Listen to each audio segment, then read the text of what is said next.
Welcome to rSlash where OP tricks her terrible roommate into pooping her own pants. Our next Reddit post is from Unhinged. This was around 15 years ago. I had a flatmate, Julie, who was always complaining that she was poor and never paid her bills on time. Then she announced that she's headed to Bali for a week. I said, "Before you go, are you going to give me the money you owe me for your part of the utility bills?" She said that she would do it when she gets back. I'm livid, and off she goes. On the last day, she messages me and told me that she got Bali belly and she has diarrhea all day and she's worried about the flight home. She also tells me that she's broke and she asks me to pay for her taxi home, which is about $100. She said that she's worried about taking public transportation back because her stomach is still upset. I told her I'd be working and not home to pay for her taxi. She says fine, she'll ask one of her friends who's on holiday to give her the money. She then tells me that she didn't take her house keys with her, so she asked me to hide the keys somewhere so that she could get into the house when she gets home. I don't reply, but I assume she thinks that I'll do what she says. Anyways, I wasn't really working, so I hid in my bedroom and I could see the front entrance from my bedroom upstairs and peek out the window. I watch her drive up and exit the taxi. She couldn't locate the keys, so she starts trying all different ways of getting inside. I had prepared and made sure every access point was locked up. She starts calling my phone, which I ignore.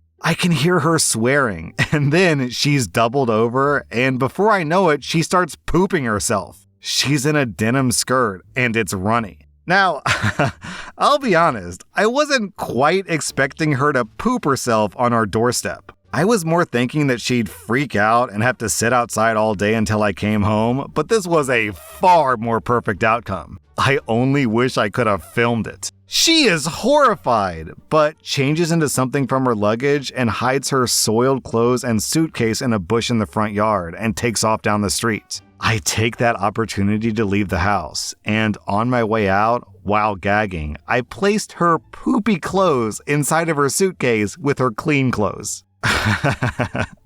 This story is pretty funny. A few hours later, I finally call her back, pretending to be on my lunch break, and she's screaming down the phone, blaming me for not leaving out her keys and that she's been sitting outside for hours begging me to come and let her in. I said, "Sorry, I still have to finish work, and I have plans this evening, so you'll have to either call a locksmith or wait until I get home." She said that I can order a taxi to deliver my keys, which I refuse.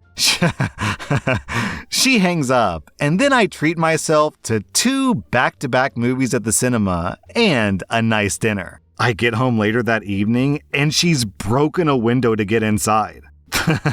The next morning, I contact the landlord and tell him what she did.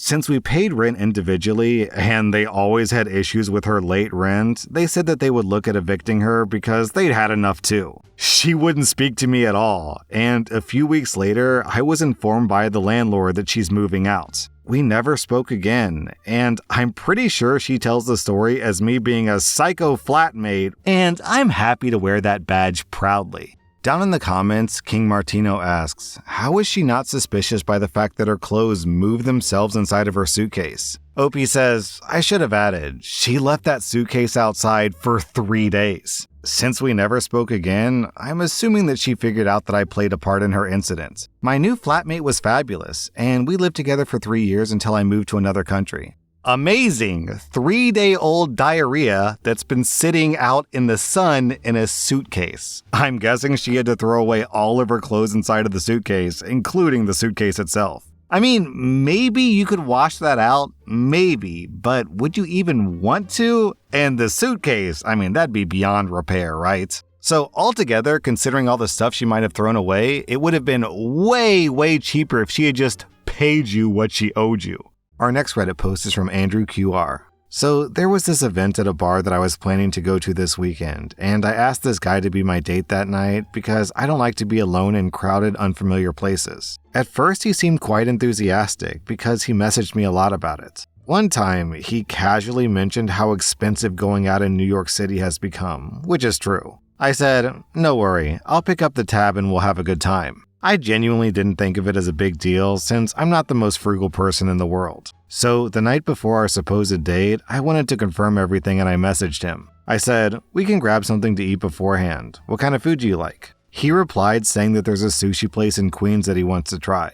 Initially, I thought that this was bizarre because the bar that I want to go to is in the West Village. And if we did what he wants, then I would have to forfeit most of the night to be in Queens. And the only reason why we were even hanging out in the first place is because I wanted to go to this specific bar. So I made the logical response, suggesting that we could get something else near the bar. He became unresponsive. When I pressed him for confirmation for the itinerary, he said that he would need to think about it. At this point, I realized that he basically just thought of me as a meal ticket. He was trying to get me to capitulate to his demands because it's already Friday night and I'm running out of options of people still free and available. He really derailed my plan. So I pulled out my phone and booked myself a $400 17-course omakase at a very nice place in the village. I had a blast with the insanely delicious meal, and I posted the picture of the sushi to my Instagram stories. He messaged me later claiming he's sorry that he got busy with family, blah blah blah, and I just blocked him immediately.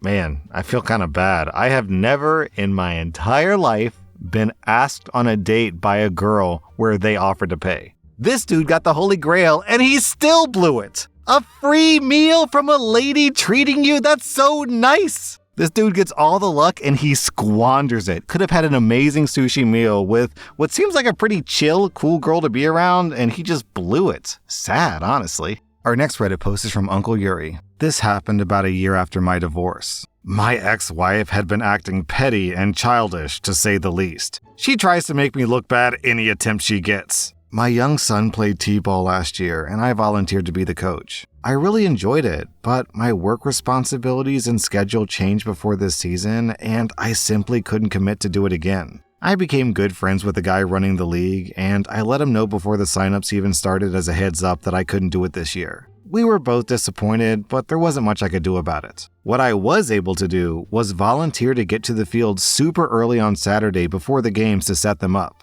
Chalk the lines to the batter boxes, chalk the lines to the foul lines, put out bases, etc., which the other guy was extremely grateful for. A few weeks before the season was supposed to start, they were unfortunately short a couple of coaches and were sending out some desperation emails to all the parents.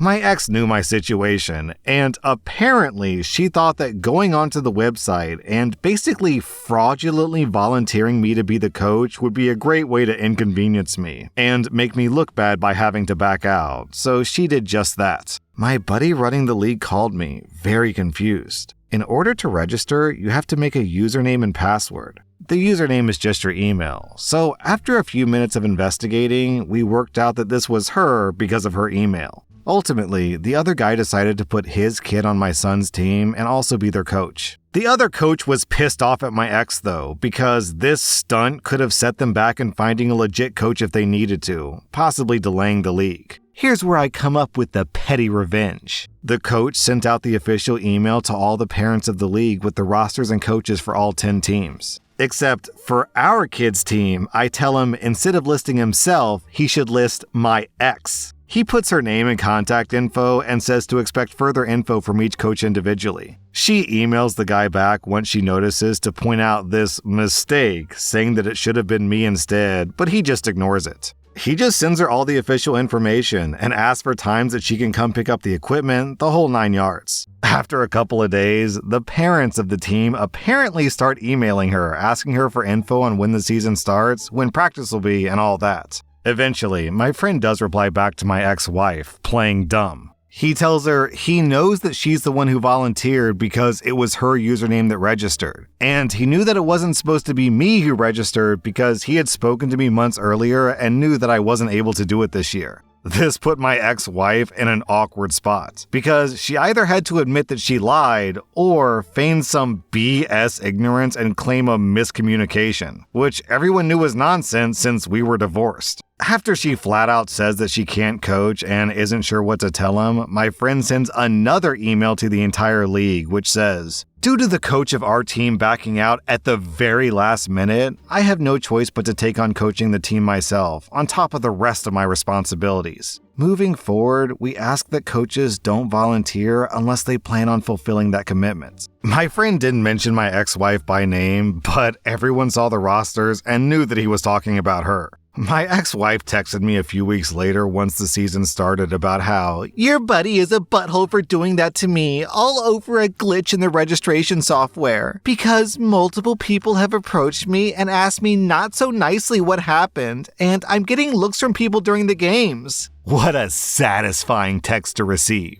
I kind of feel like this revenge is like T-ball itself, because in T-ball, you just put the ball on the tee. It's so easy to hit, It's just intentionally easy. It's almost as if your wife intentionally made revenge against her super easy. She just set up the situation, and all you and your friend had to do was just turn the tables on her. Our next Reddit post is from Paul Trait. 5 years ago, I had a PlayStation account and a PS4, but I didn't have two-factor authentication. Anywho, one morning I woke up to see $500 in charges to the PlayStation Network on my credit card for that account. I ended up contacting PlayStation support to explain the situation, and they tried to gaslight me by saying that I must have legitimately purchased what was a slew of PS3 games. I never owned a PS3, and that I must have shared my password with whoever did the purchasing. Turns out the purchase was from Brazil. There was a lot of back and forth with them just not budging. They refused to just refund and remove the games after I changed my password and enabled two-factor authentication. I did a chargeback via my credit card, which led to my account being suspended.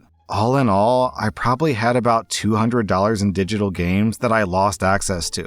So, for a bit of background on me, I'm a software developer in the middle of the US, and 5 years ago, the market was ridiculous. I had plans to go to a conference in California a couple of months after all this happened, and I was going to buy my own plane ticket. So, I had the idea of applying to a job with Sony in their San Jose tech office so I could get them to fly me out for my conference on their dime. Long story short, I heard back from a recruiter, the phone screen went well, and I was flown to my conference via a ticket provided by Sony. They even took me to lunch and paid for a night at a hotel so I could be in San Jose the day after the event. It actually worked out kinda nicely because I had another interview planned for there not too long afterwards, so it was a good opportunity to just practice interviewing. They ended up offering me a job. The pay was a lot lower than what I was making in Denver, despite it being a San Jose-based role. So I turned it down, and I ended up at a net positive of about $200.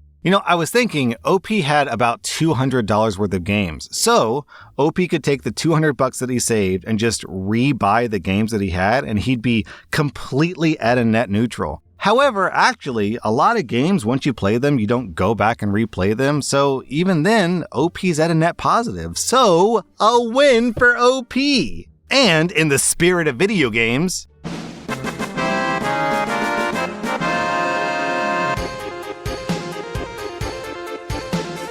our next Reddit post is from Bouncy Pinata. So for context on this next post, OP is shopping at a grocery store that has carts that lock together, and the only way to unlock them is to put a quarter into one of the carts, which allows you to use it as your cart. I was at Aldi, and there was a woman shopping by herself with a rather full cart. During my first encounter with her, she had her cart sideways blocking most of the aisle, standing against one side and looking at food at the other side. I make my way past her, and of course, as soon as I'm close, she steps forward to get the food that she was looking at. I politely do the, "Oops, excuse me," and wait to pass. I'm not even bothered yet. Whatever, this happens all the time. The second time, I'm pushing my cart along the outside, and she's about to pull in front of me. She kinda half goes without looking, but hesitates, and I stop because I think she's about to pull in front of me. But then she doesn't, so I start to go forward, and then she hesitates again and pushes right in front of me. I roll my eyes.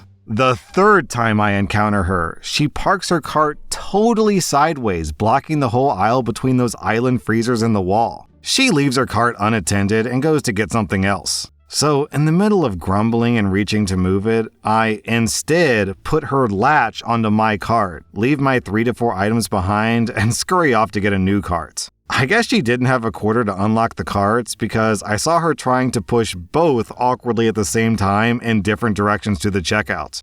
That was rSlash and if you like this content, check out my podcast where I publish the exact same episodes. Also, hit that subscribe button because I put out new Reddit videos every single day.